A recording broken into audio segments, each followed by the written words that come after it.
Hi friends, അപ്പോൾ ഇന്ന് ഞാൻ വന്നിരിക്കുന്നത് ഒരു ഫേസ് പാക്കുമായിട്ടാട്ടോ.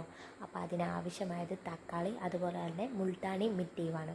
അപ്പോൾ ഇത് രണ്ടും കൂടി ഒരു മിക്സിയുടെ ജാറിലോട്ടിട്ട് നല്ലോണം ഒന്ന് അരച്ചെടുക്കണം. അപ്പം തക്കാളി ഒരുപാടൊന്നും വേണ്ട, ഒരു ചെറിയ സൈസ് തക്കാളിയുടെ പകുതിയെ ഞാൻ എടുത്തിട്ടുള്ളൂ.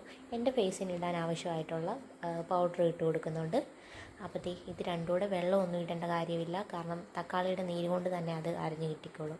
അപ്പോൾ ഇതൊന്ന് മിക്സിയുടെ ജാറിലിട്ട് അടിച്ചെടുക്കുക.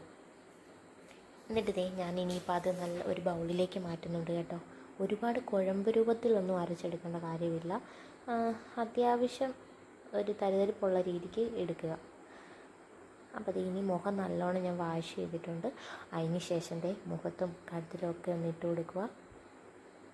അപ്പോൾ ഇത് എന്തിനാണ് ഇടുന്നതെന്ന് വെച്ചിട്ടുണ്ടെങ്കിൽ നമ്മുടെ മുഖത്തുണ്ടാകുന്ന കുഴികളും ഒക്കെ ഇല്ലേ, അതൊക്കെ ഒന്ന് മാറാനായിട്ടും അതിനൊക്കെ വേണ്ടിയിട്ടാണ് കേട്ടോ. പിന്നെ ഈ കറുത്ത പാടുകളെ അതിനൊക്കെ നല്ലൊരു ഫേസ് പാക്കാണ് ഇത്. എനിക്ക് നല്ല റിസൾട്ട് കിട്ടി കേട്ടോ. അപ്പോൾ ഒരു 15 മുതൽ 20 മിനിറ്റ് വരെ അതൊന്ന് ഉണങ്ങാനായിട്ടൊന്ന് വെയിറ്റ് ചെയ്യുക. എന്ന് വെച്ച് കഴിഞ്ഞാൽ ഒരുപാട് ഉണങ്ങുക വേണ്ട. ആ ഒരു പരുവത്തിലാകുമ്പോഴത്തേക്കും നമുക്ക് നനഞ്ഞ ഒരു തുണി വെച്ചിട്ട് മുഖം ഒന്ന് തുടച്ചെടുക്കാം. ഒരു വശം തുടച്ചപ്പോൾ തന്നെ എനിക്ക് നല്ല റിസൾട്ട് കിട്ടിയിട്ടുണ്ട്. അപ്പോൾ ഞാനിനി ഫുള്ളൊന്ന് തുടച്ചെടുക്കുക. ഇനിയിപ്പം അത് ഫുള്ള് തുടച്ച് നല്ലോണം മുഖം ഒന്ന് ക്ലീൻ ചെയ്തെടുത്തിട്ടുണ്ട്. ഇനിയിപ്പം ഞാനൊരു ഉണങ്ങിയ തുണിയും കൂടി വെച്ച് മുഖം ഒന്ന് തുടയ്ക്കുന്നുണ്ട്.